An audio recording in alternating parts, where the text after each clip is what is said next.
What if everything you've been told about investing is only half the truth? What if the strategies you're following, the advice you're trusting, the beliefs you're holding are actually keeping you from the wealth you deserve?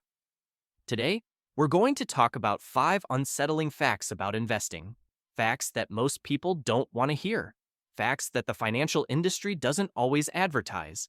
But facts that, once you understand them, will completely change how you approach your money. So here's what we're doing. We're going through 5 uncomfortable truths about investing. Some of these will challenge what you believe. Some will make you rethink your strategy. And one of them might even make you a little angry. But that's the point, because the people who build real wealth aren't the ones who follow the crowd. They're the ones who question everything. And by the end of this video, you'll have a clearer, more realistic picture of what investing actually looks like. Not the sanitized version, the real version. Now, before we get into the first fact, I want to set the stage. Investing is sold to us as this guaranteed path to wealth. Buy stocks, hold for the long term, and you'll retire rich. And yes, that can work, but it's not as simple as it sounds. There are hidden dynamics, unseen risks, and uncomfortable realities that no one talks about. And the sooner you understand them, the better prepared you'll be.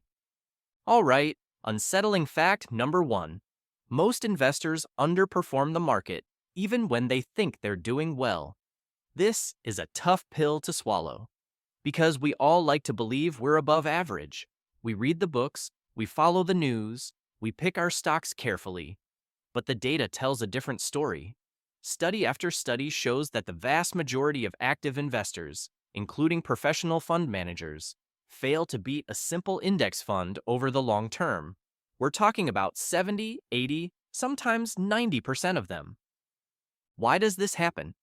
A few reasons. First, emotions. When the market dips, people panic and sell. When it rallies, they get greedy and buy at the top. This is called buying high and selling low, and it destroys returns. Second, fees. Every trade you make, every mutual fund you buy into, comes with costs, and those costs add up. Over decades, they can eat away a significant chunk of your returns. Third, overconfidence. People think they can time the market. They think they can pick the next Amazon or Tesla, and sometimes they get lucky. But luck isn't a strategy, and over time, luck runs out. Here's the unsettling truth.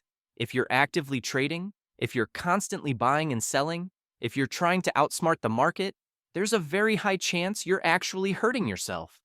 The people who do best are the ones who buy and hold, who invest in low-cost index funds, who ignore the noise and stay the course. It's boring, it's not sexy, but it works. And that's what most people don't want to hear, because we want to believe we're special, that we can beat the system, but the numbers don't lie. Now, let's move to unsettling fact number 2. And this one is even more uncomfortable. The stock market is not rational, it's emotional. We're taught that markets are efficient, that prices reflect all available information, that if you do your research, you can make smart, logical decisions. But that's not how it works. Markets are driven by human behavior. Fear, greed, hope, panic, and humans are not rational. Let me give you an example. In March of 2020, when the pandemic hit, the market crashed. Companies that were perfectly healthy saw their stock prices cut in half. Not because their fundamentals changed overnight, but because people were scared. They sold everything. And then, just a few months later, the market recovered. In fact, it hit all-time highs. Same companies, same economy, but completely different sentiment. That's not rational. That's emotional. And here's the thing. This happens all the time, not just in crashes. Every single day, stock prices move based on sentiment, headlines, rumors, and narratives. Sometimes it aligns with reality. Often, it doesn't. And if you're trying to invest based on logic alone, you're going to get frustrated. Because the market doesn't care about your logic. It cares about what everyone else is feeling. So what do you do with this information? You accept it. You understand that markets will be irrational, that prices will overshoot in both directions. And instead of fighting it, you use it. When everyone is panicking, you stay calm. When everyone is euphoric, you stay cautious. The best investors aren't the smartest. They're the most emotionally disciplined. And that's an unsettling fact, because it means that intelligence alone won't save you. You need emotional control. All right, let's talk about unsettling fact number 3. Diversification protects you, but it also limits your upside. This is one of those things that sounds safe and smart, and it is, to a point. Diversification means spreading your money across different investments so that if one fails, you don't lose everything. It's risk management, and for most people, it's essential. But here's what they don't tell you. Diversification also means you'll never hit a home run. Think about it. If you put all your money into one stock and it goes up tenfold, you're rich. But if you spread that same money across 100 stocks and one of them goes up tenfold, it barely moves the needle. You're protected, yes, but you're also capped. And this is the trade-off that no one likes to admit. Safety comes at the cost of explosive growth. Now, I'm not saying you should put all your money into one stock. That's reckless. But you need to understand what you're giving up when you diversify. You're giving up the chance to get really, really rich.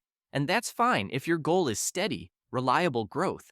But if you're young, if you have time, if you're willing to take calculated risks, then maybe, just maybe, you don't need to be as diversified as the textbooks say. Maybe you concentrate your bets on a few high-conviction ideas. And yes, that's riskier. But it's also how fortunes are made. The unsettling truth here is that there's no free lunch. You can't have maximum safety and maximum returns. You have to choose. And most people don't want to make that choice. They want to believe they can have both. But they can't. Now, before we get to fact number 4, I want to pause and say this. None of this is about scaring you away from investing. It's about arming you with the truth. Because when you understand the real dynamics, when you stop believing the fairy tales, you make better decisions. And better decisions lead to better outcomes. Unsettling fact number 4.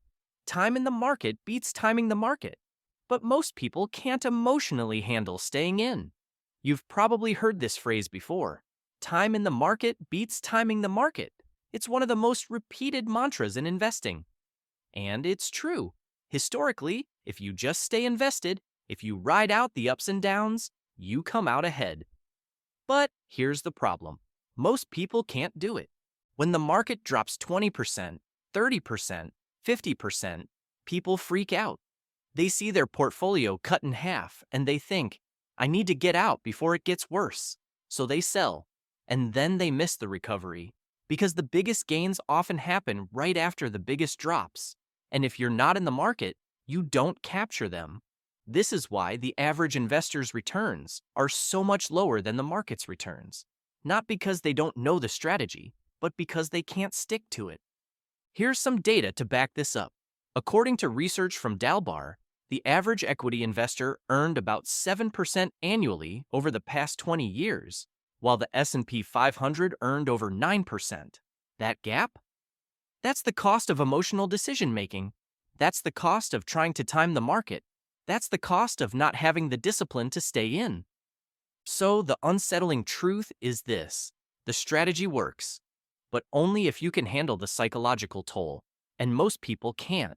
They don't have the stomach for volatility. They don't have the patience for long-term thinking. And because of that, they sabotage themselves. So before you invest, ask yourself, can I handle watching my portfolio drop by half and not panic? If the answer is no, then you need to either build that discipline or adjust your strategy. And now, unsettling fact number 5. The biggest risk isn't losing money. It's not investing at all. This is the one that keeps people poor. Because while everyone is worried about market crashes and bad investments, they're missing the real danger. Inflation, the silent wealth killer. Every year you keep your money in cash, you're losing purchasing power. The dollar you have today will buy less next year, and the year after that, and the year after that. Let me put this in perspective. Over the past decade, inflation has averaged around 2 to 3% annually.